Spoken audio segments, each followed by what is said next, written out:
Assalomu alaykum aziz vatandoshlar, Mirzo marketi. Bakasi o'ta ham go'zal, yangi tushayotgan domlar. Atrofimizda polni domlardan iborat. Mirzo marketni qisqacha tanishtirib o'tamiz. Akamiz qassobchilik bilan shug'ullanar ekan. 2-3 metrlik to'rtburchak xalidinligimizdan berganmiz. O'zini razmeriga mos keladigan katta stol. Nejevika stollardan tayyorlab berganmiz. Arra, misarovkalar o'rnatib qo'yildi. Bu yerda esa oziq-ovqat uchun vitrina xalidinligimiz. Bu tomonda sabzavot mevalar uchun slas o'rnatib qo'yganmiz. Bu tomonda choylar, pista bodamlar uchun, qand mahsulotlari, non mahsulotlari uchun.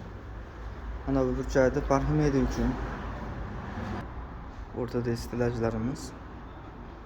Shkaf xalidinliklarimiz tashqariga ustunovka qilishda imkoni yo'qligi uchun motorlarini o'ziga qo'yib berganmiz.